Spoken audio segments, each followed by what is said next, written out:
नाज़रीन, अवामी न्यूज़ में ख़बर जो सिलसिलो जारी है। अवां खे खिपरो का ख़बर ॾिना। खिपरो वेझो ॻोठ मोहम्मद अमीन दर्स में ॿेले खाते जी ज़मीन में वरतल गाह जे प्लाट में माल जे बहल तां हिंगोरा ऐं दर्स बिरादरी ॿिनि धुरियुनि में जहिड़ो थी वियो। कुआरनि जा भाउ ऐं लठूं लॻण सबबि ॿ सगा भाउ मोहम्मद यामीन ऐं मोहम्मद वसीम औलद मोहम्मद शरीफ़ सख़्त ज़ख़्मी थी पिया, जिन खे इलाज लाइ तालका अस्पताल खिपरो आंदो वियो, जिथे साफ़ियुनि सां ॻाल्हाईंदे संदसि वालिद मोहम्मद शरीफ़ दर्स चयो त असांजो माल जे चारे तां गाह जो प्लाट वरतल आहे। मुंहिंजा छोकिरा माल चाढ़ण विया त असांजे वरतल गाह जे प्लाट में हिंगोरा बिरादरी जा छोकिरा माल चारे रहिया हुआ त असांजे छोकिरनि मना कई त असांजे वरतल गाह जे प्लाट में अवां माल ॿाहिरि कढो। वनिता मच्छर जी हिननि 5 खां वधीक हमरान गॾिजी मुंहिंजे पुटनि ते कुआरनि लठुनि सां हमिलो करे ॾिनो। कुआरनि जा भाउ ऐं लठूं हणी मुंहिंजे पुटनि खे ज़ख़्मी कयो वियो। उन बाद उन्हनि खे यरगमाल करे विहारे मथां मिटी हणी वरी पाणी में गोता ॾिना विया। असां सां ज़ुल्म थियो आहे, इंसाफ़ कयो वञे। पुटनि जे हमिलो कंदड़ हमलावर गिरफ़्तार कया वञनि। ज़ख़्मी भाइरनि जे चाचे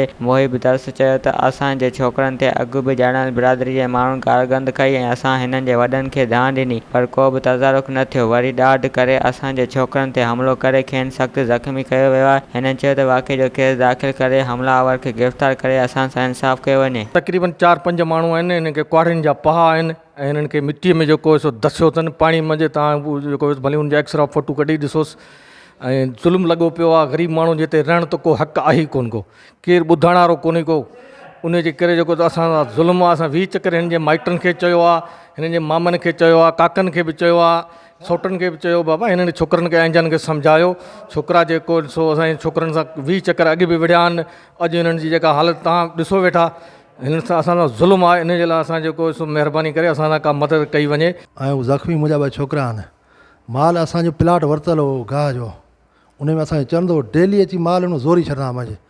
असां 2 टे भेरा हुनजे चङनि मुड़ुसनि खे चयो, हुननि खे बि चयो त हू खां गारियूं बि ॾींदा ऐं चवंदा त माल असांजे पोइ चढ़ंदो ऐं छा कंदो। असांजा 2 टे भेरा छोकिरनि खे कुटे विया। असीं वियासीं लंघे हुननि वटि वियासीं त बाबा ही पाण राज जा आहियूं, गॾु वेठा आहियूं, मरणे पिणे पाण गॾु ही न कयो। पर हुननि चयो बाबा आहे कोन, छो हर हुन प्लाट ते पैसा ॾेई वरिता आहिनि। वधीक ख़बरनि ऐं तफ़सील जे लाइ विज़िट कयो असांजी वेबसाइट awamiNewsHD.com ऐं ॾिसंदा रहो अवामी न्यूज़ HD।